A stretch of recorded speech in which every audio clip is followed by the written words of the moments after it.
Creating a highly converting landing page is just as important as the creative and the ad. So in this episode, our head of paid media, Tony Cow, will be discussing what makes a highly converting landing page. Plus, time management, something I get asked about all the time, something I still deal with.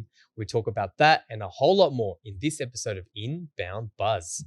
Welcome to the InboundBuzz podcast, your weekly jolt of all things digital and inbound marketing. Brought to you by redpandas.com.au. Now for your host and co-founder of Red Pandas, Moby Sadiq. Welcome to the Inbound Buzz podcast. This is episode 110 and you're joined by Moby. Oh, it's 111. All right. Okay. Tony's like, it's 111. Yeah, you can jump in, man. It's fine. 111.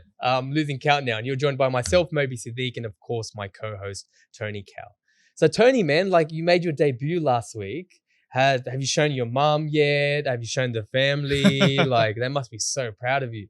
It's funny because my wife told me that I was an international superstar to her family in Turkey. So that was right. Pretty funny. That's right. Yeah. She told it like you're doing TikToks or whatever. That's interesting. That's really fun. All right, also, well, let's get straight into it. So let's start with a little bit of news, Tony. What do we got? What are we talking about today on the news front? Okay. This week on the news buzz, Moby, a few interesting things that we went through. So there was an article that came out by the Search Engine Journal about will short videos overtake web stories in Google search. So that's interesting. We're talking about, if some of you guys don't know, AMP, they are now web stories. Moby knows more about that. How when it changed and stuff. But what do you reckon, Moby, the web stories? So this is interesting, right? So anyone who knows what AMP is, and if you don't, that's okay. They ended up calling it web stories anyway. But when you're on mobile, everyone's experienced this. When you're on mobile, you'll see these little electric like bolts. And what that is it's a page designed for mobile, right? So you can open it up really, really, really fast. That's been around for years and years and years. And what has been happening since 2020 is we had like videos appearing. Now, what I found really interesting, because I thought Google will never do this because they're obviously Google and YouTube and they're anti everyone else, is like TikToks last year started appearing. And of course, their own real videos. And like, there's even talks of Instagram stuff. So what's essentially happening is more and more short videos appearing in the Google search engine result pages for mobile, which is great because we've been saying for years, snackable marketing, vertical videos and that type of stuff. So I think it's really interesting. I think the fact that that's where everything is going anyway gives more cadence to the idea that if you're going to create video, make sure you're creating, portrait video as well. And you have it for your, like you said last week, right? And you spoke a lot about Reels, which people should go back and have a look at episode 110. But you were talking about getting stuff on Reels. We spoke about getting stuff on TikTok. So that format now has a lot more applicability than it used to. It's funny, Mo, because like we've been talking a lot about video ads and, you know about this TikTok, man, they've changed the industry, right? They're just the short videos. It's just affected the whole industry. It's just everywhere. It's absolutely crazy. Everywhere. And I think that's just the nature of where everything's going. But yeah, cool. So what do we got next? What else you got for me, Tony? Well, TikTok again. So just found a new article about TikTok releasing a guide on working with the creators on the marketplace. And the thing is, we know Moby is a TikTok influencer. He's a superstar. So Moby, what's the insight on that? I hate when Tony does this. He's known as the hype man at Red Pandas. So like I always have to if I listen to everything Tony says, my ego is going to explode. So I'm like, okay, I just shake my head. No, but anyway, so I guess what, and by the way, I can talk about last week now. I couldn't last week, but I can now. LinkedIn is releasing this new campaign called the Teammates. Right. And what they're doing is they had this campaign just gone live now. So if you follow LinkedIn Australia, you'll see this. They got a bunch of TikTok influencers and myself. And yourself. So the influencers and Moby. And they're actually promoting LinkedIn on TikTok.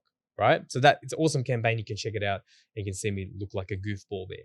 But anyway, what they've released now is they've released a guide. And this is so relevant because I was in that world last week. They've released a guide on how to work with collaborators. And the stats are freaking really, really interesting, right? Let me just note that down for you, Moby. So 71% of people said creators motivated them to buy.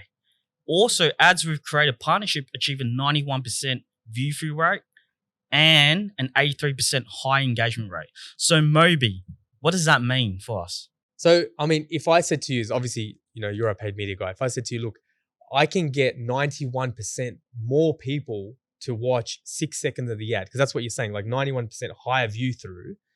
Like, hey, what's that worth to you? That's probably worth the cost of a creator. So right now, like on TikTok, TikTok, they're starting to command higher prices, but it's nowhere near, like this market still doesn't know their own value yet. It's nowhere near what you have to pay for Instagram influencers. So if you feel like you missed Facebook ads when it was at 5 cents, 6 cents, 7 cents, 13 cents, like when you and I got into it. That's a long time ago. That's a long time ago, showing our age here a little bit. Then you can still do this with TikTok. Right. So using these collaborators, leveraging their kind of clout. This is the thing too. Not everyone knows the influencers, but they're good at what they do. They've mastered UGC content. So like we are always like pounding like in the door to get our clients to get UGC content. And sometimes it's not easy. I understand that. And sometimes people just don't want to ask. So, you got to figure out what your motivation or barrier there is. But using these guys is a good proxy for that.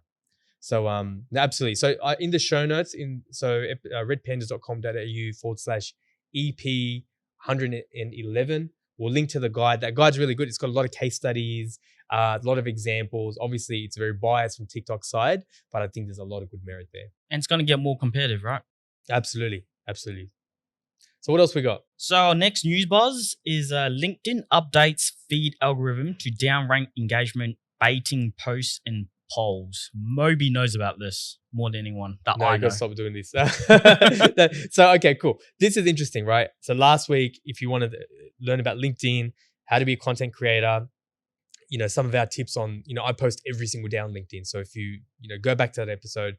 But this is interesting. So I'm quoting this from the article. They've said that this is from LinkedIn. We've seen a number of posts that expressly ask or encourage the community to engage with content via likes or reactions, posted with the exclusive intent of boosting reach on the platform. So LinkedIn, like marketers, once again, like we ruin everything. Right? So obviously there was like things that they don't like. So in the article, it talks about things like, using emoji as votes. Hey, if you like A, then click on the heart emoji. If you like B, click on the clap emoji, whatever it is. So they don't like that. Also polls, right? People are overdoing it on the polls side. So essentially what it is, they're just sort of saying is like, they're going to crack down on that link baity, clickbaity type of stuff. So my message there is really simple. Like, we talk about this heartfelt content, sharing feelings, showing relevancy and also educational content, So yes, that's all I've got to say about that. What else you got for us? And finally, for our news buzz, Facebook. Oh, are they still doing stuff? Yeah. Are they still upgrading that thing? Well, there's rumors going around that, Facebook, the direction they're going.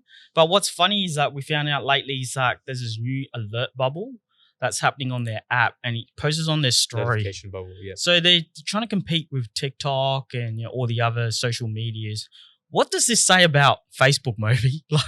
I know, like we're talking about LinkedIn, like the engagement is going up. We're talking about TikTok, that it's, the most downloaded app. And then Facebook has notification bubbles.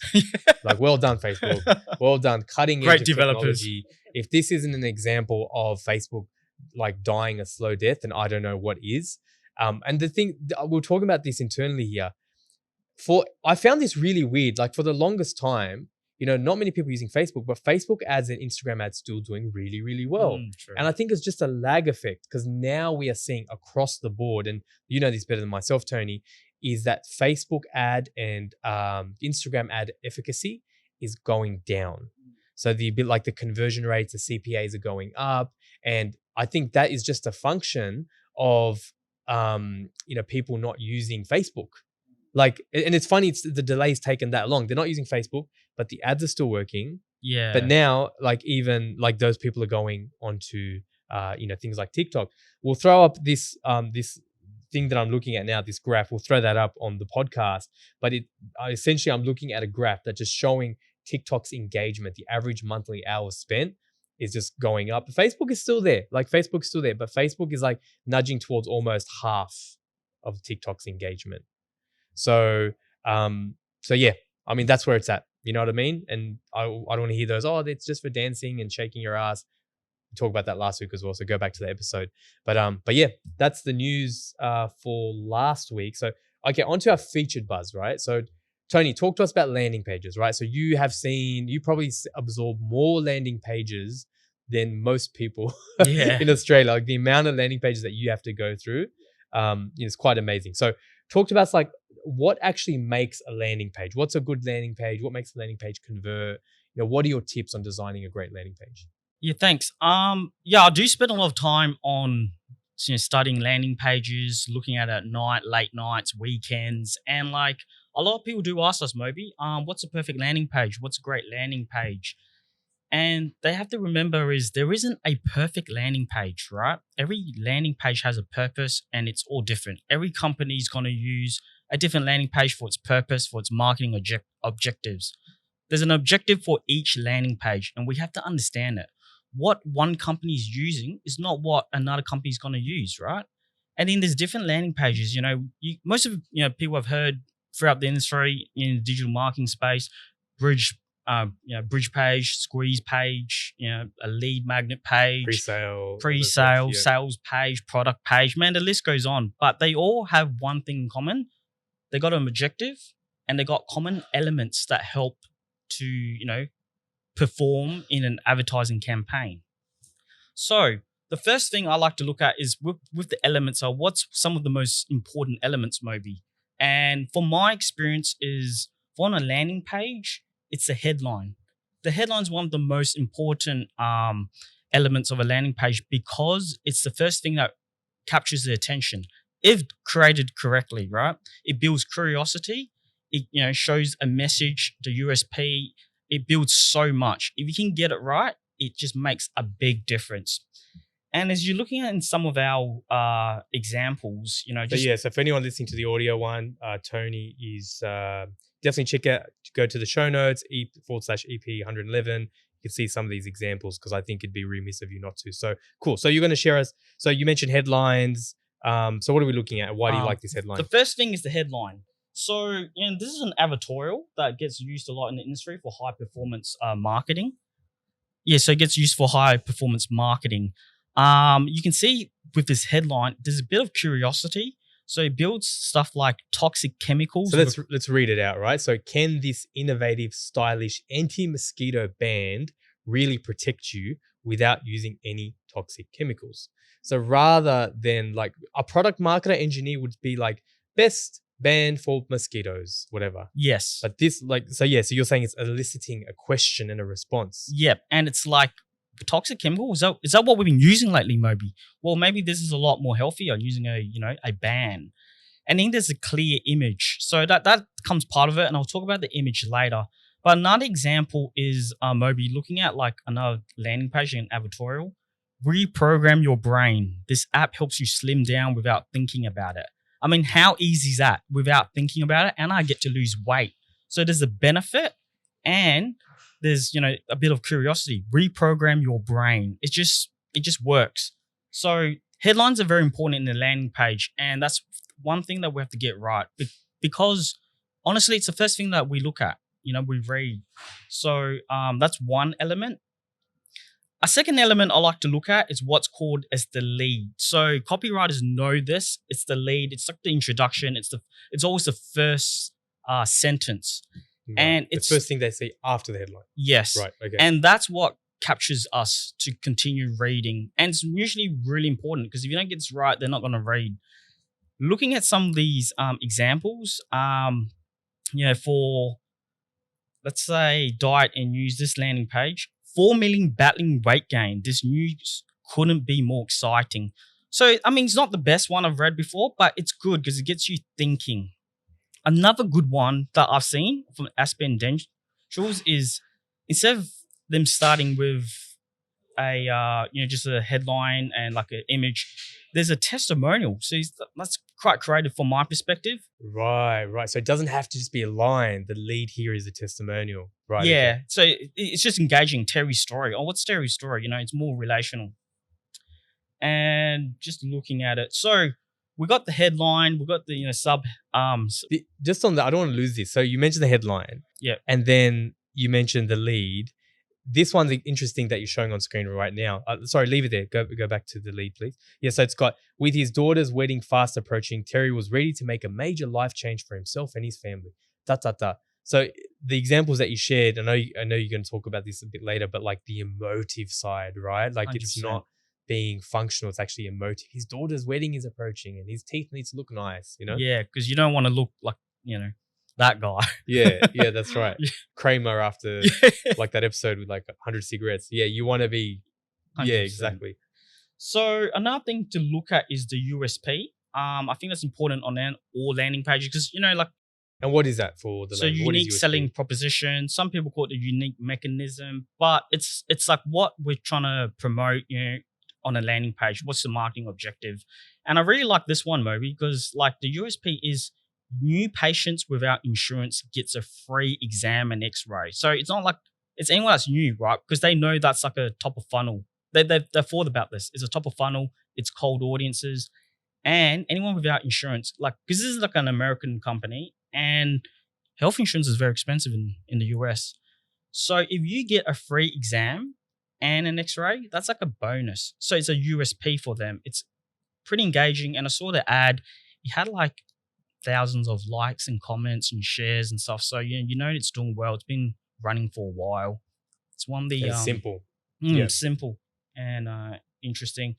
And there's other ones that you can like have a look at. We'll share on the website and in the YouTube video maybe that I'll go through that you can see like Sorry. So what are we looking at? We're looking at. Give me a sec. Just another USP that I like to look at on this landing page from eToro is not many people know, but eToro is like a trading service, right? But how they positioned this USP was Shiba, and Shiba was at one point so like popular, right? Yeah, and the intriguing. crypto. Yeah. And maybe you know so much about crypto and stuff with your podcast. So with this, right, instead of just pitching towards the mass market with like we're just a trading service, they just position as Shiba. If you want Shiba, come to eToro, and that's like their unique USP. I thought that was very interesting and like very effective in how they did it. And they had a picture of a dog and cartoons. It was just different. Looked really good. The third point or fourth point, sorry, am I on the fourth point? Images and videos. It's so important to have images and videos because it works all together with a landing page, Moby. Like, it doesn't really matter where it's all at, how you position it in the hero banner, we've seen web designs at the bottom and stuff. It's just important to have it to work all together with a landing page. I mean, as we can see with this landing page, right, there's an old man, they're targeting the older demographic, age group. That's very important. It's relevant. But also with this video, it's a testimonial. So they're using images and video very effectively on the landing page. And, we can tell that this would be an effective landing page to do. And you can see like other images and, like different, stuff along. Sorry. Second, looking at more. The mosquito one was interesting as well because you can see like how, because it's more like an advertorial, you can see like these images that's showing the function of the product and the benefits and the features. So that's interesting. That's illustrating how the product works and stuff.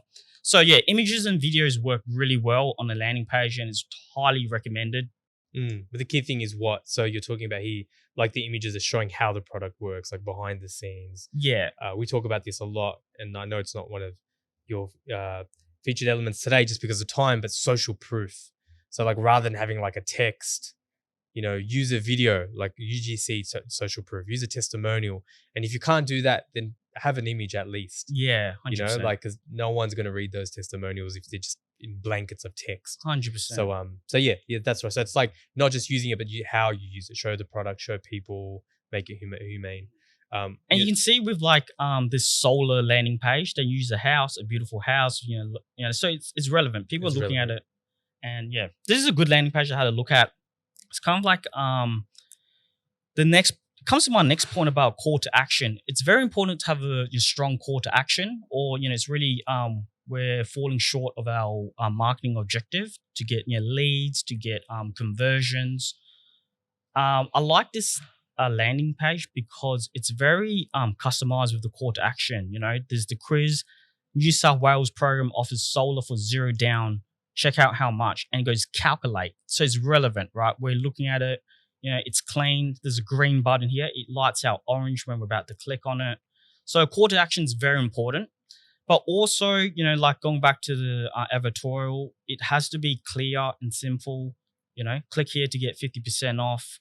So yeah, it has to really stand out. Yeah, it's not learn more. Like that's the thing. It's not like learn more or more info. Like literally the one you're showing now on screen. Click here to get 50% off your Mosquito Pro. Yep. So we talk about this, right? An action like redeem offer or save now or reserve or make it yours. So yeah, I like that. So obviously make it enticing, but make it an action as well. 100%. Because, we want to stand out from the industry. You look at expert market. This is a quick landing page that you can see. It's a quiz. Yeah, these work well. Yeah, from our experience, we've seen they work really well. Compare prices. It's not like, anything. It's just different. It stands out. People are just mindingly going through their phones and stuff. So, when you want them to read or things to stand out. And speaking of elements, they're one of the what I've mentioned earlier, Moby, those 4 or 5 elements, they're very important. But there is so much more, Moby, that I can talk about. And that's probably on a different episode. What I like to emphasize is there's so much more elements that all works together on a landing page. Like your upload speed, having more benefits, features, and the list goes on. But if you want to know more, check out the episode and our YouTube video, Moby, on Ep.111. Yeah, because you're doing a video too, so you good point. So I think literally after this, Tony's doing a video on the highly converting elements of the landing page. So definitely check that out. We'll link that in the show notes as well. redpandas.com.au/EP111. So let me just ask you real quickly, right? So you've thrown a lot out at us. You mentioned headlines, images, subheadlines, lead, call to action, social proof. What 3 pieces of advice would you give to someone if they have a landing page like, I don't know what to do? What's 3 quick pieces of advice you would give them to improve their landing pages today? Yep. Number 1, overall, is to keep it simple. Keep it simple. Let's not make it difficult. We'll keep it simple. A good headline that captures the audience's attention. Work on your headline, because without a strong headline, people are not going to look at it. And honestly, Moby, I would say the speed of a landing page, because it can cost money. If you have a 10% drop off, that could really affect it. But sorry, like that's another section. But like the lead, that's the third point I would totally recommend. Right. So have a really strong headline, a motive headline. It's about them, not how good you are. Yeah. So it's solving a problem. Have a really, really strong lead and strong imagery. Yep. So on what else? Sorry, give me a sec. And that comes up with our landing page analysis. So our next section is on our next buzz, is on time management. And there's one thing I know that I've never met anyone so busy before. He's like a Superman, is Moby. See, like let me just give this a bit of context, all right? You don't understand. Moby, let me give this a bit of context. Moby runs a successful business. He works with the employees. He always has time with us. He has a family, and I'm pretty sure you're a great father and husband, and you do jiu-jitsu. Little that you do jiu-jitsu. So how do you manage all this, Moby? So this is the thing. Everyone's gonna think that I told Tony to say this, and now I'm like, stop. But this is what he does. Like this is Tony's. Like I got my jokes, but this is what Tony does. He embarrasses people. But no, like honestly, it's a really good question. And the reason why I thought we'd talk about it today is last night I was on a panel for Pillar Project. So shout out to Pillar Project. They do amazing stuff. What they actually do is they help university students in their final few years of uni with real work experience. And Elena, who's one of our digital marketing consultants here, she helps and volunteers on that side. So shout out to Elena and Helena as well. It was very confusing with having both of them on with a H on their name. It was confusing for me anyway, my simple brain. But shout out to them. They had a great event. Now, they asked a bunch of questions, but one thing that comes up time and time again, and I realize it's something that we all deal with, is time management.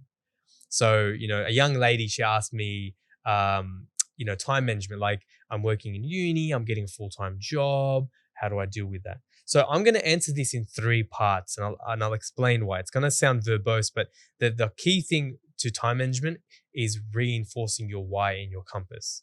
So the first thing that I like to talk about is like goals. And there's a lot of goal frameworks. The most basic one I've ever taught or that's been valuable for me is like having these 5 buckets of goals. So that means like having goals in 5 key areas. And, one is spiritual. So, if you believe in God, then that one's like, could be religious. If you don't, then spiritual, right? Meditation, whatever. There's a lot of crossover with spirituality and that type of thing. So you got spiritual / religious. Then you got health goals, like for your body, for yourself. Like obviously you mentioned I do jiu-jitsu. I know you do jiu-jitsu as well now. And told me your neck was broken because you're trying to get out of training with me. This guy, So yeah, so you got your, what did I say? Spiritual. You got your health goals, family goals as well. So whether you're, you have parents or you got kids, whatever what your family goals are. Then you've got your entrepreneurial / business goals. And then you've got your education goals. So with the 4th one, like if you're, not everyone needs to be an entrepreneur, by the way, you know what I mean? You can actually be an entrepreneur. You can focus on solving problems. You can focus on honing your craft. So that's the other thing that young people struggle with. They're like, oh, am I supposed to have a startup? Like you don't need to have a startup by the time you're 25. You know what I mean? Like I spent 7-8 years in the business. So I spent 7-8 years in the industry before I started Red Pandas. That's another topic itself. But I've seen a lot of people that worked in marketing for a year and they think, oh, now they're a marketing expert. Yeah. So the first thing is your goals, right? And then like turning those into actions. The next thing at a tactical level that I do is every day, and I learned this from Grant Cardone, I write my goals as if I've achieved them. So I write like, one of them is financial, like I'm running a $20 million business, as if I've already achieved it. I'm becoming the best possible husband and father. I'm in the best shape of my life. I'm clearly not, but I'm in the best shape of my life and I'm becoming the best possible Muslim. For me, that's my spiritual one. So I write that as if I've already achieved it. Then I do a quote for the day and then I do my targets for the day. Now, this is the interesting thing. This is why it's linked to time management. If you have your goals, so you set those goals, those 5 areas, and now every day you're writing your goals down. And in your tactical, what your targets are, if you don't have at least a bunch of those to your goals, that's a problem. And it's the best type of habit behavior is subconscious. It's the stuff that you're not consciously doing. So I've been doing this for 18 months and I've noticed a huge change in my life and the Red Pandas business as well, like astronomical change. Because like I'd write things about the goals of the business and there was like no $ points. Like there's nothing that I'm working on the business, this week or that day. That's a problem. So then you start looking for those things. That's interesting. The final level, so you start with your goals, your high level goal bucket areas. Then, what I mentioned, that goal framework where you write your goals as if you've achieved them, quote of the day and your targets of the day, then is like scheduling. Now, this is the obvious one, right? But the first 2 levels are very important. The scheduling then is like every single day. I like to start my day by putting out a bit of content. So I put out a LinkedIn post or a TikTok post or something like that. Then I look at my calendar and I create chunks. You cannot be productive 9 to 5. It's not possible to be the same level of productivity 9 to 5. It's just not possible. Like you might be able to have 1 or 2 deep work sessions. So I like to have at least 1 to 2 deep work sessions, and those for me are an hour and a half. And then in between those, I can do whatever. So then you sort of schedule your day. So Grant Cardone says that white space in your calendar is the devil. Because when you just have that, you start wasting your time. You start filling it with things you shouldn't. So scheduling your day is really, really important. And honestly, it's as simple as that. But the key thing that I wanted to reiterate to this young woman that I'm sharing on this podcast today is like starting with your why and your goals and then tactically turning that into a schedule, for your day and for your week. Question, Moby. So like you said, there's 5 factors in spirituality, health. Is that like balanced out or is that like a priority? Do you like put priorities on them? Like everything is different. Like, so for example, for me on the family side, because I'm married now and I have kids, I don't see my parents as much as I used to. So that's a numeral one. Like that's a numeric one. For me, have dinner with my parents once a week. So obviously that's not going to take as much time as some of the other stuff. You know what I mean? So it really depends. Like, but it's struggle. Like this is a thing that even very, very successful people markedly more successful than us, they struggle with this. It's like a pursuit. it is a pursuit. When my business is doing really well, that's when my waistline tends not to do very well. True. You know, when I'm like spending a lot of time with family, and again, when the business is doing well, probably not spending a lot of time at jiu-jitsu, but it's always a pursuit, you know, and I think that's what we need to strive for, and not be too hard on ourselves that we're not achieving everything we want to because everyone else on social media is. That's interesting, Murray. I like that because, you know, as a marketer for years, me and the marketers in the industry, we grind for 18 hours a day and stuff, and we applaud that. We're like, yeah, man, I did 18 hours a day. And that's not admirable. Like, I talk about being obsessed and be obsessive, but being obsessed in everything, being obsessed with your own time, being obsessed with spending time with your family, being obsessed in your business, being like, if you're going to do something, do it to the nth degree.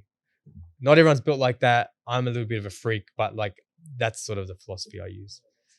But no, this has been a great episode, Tony. It's been great to hear more a little bit about yourself and your life, and it's fun doing this, not against a wall, like I said last time.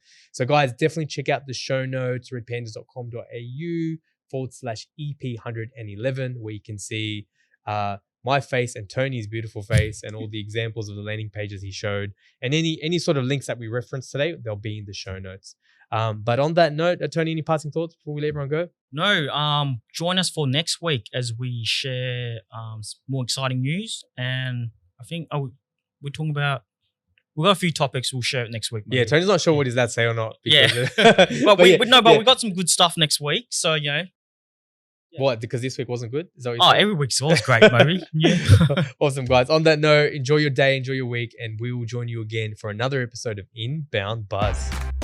Thanks for listening to Inbound Buzz. Learn anything? Return the favor by spreading the word. Want to make your mark in digital? Need help with your digital strategy, inbound, and marketing automation efforts? Then visit redpandas.com.au and be sure to tune in next time for another Inbound Buzz hit.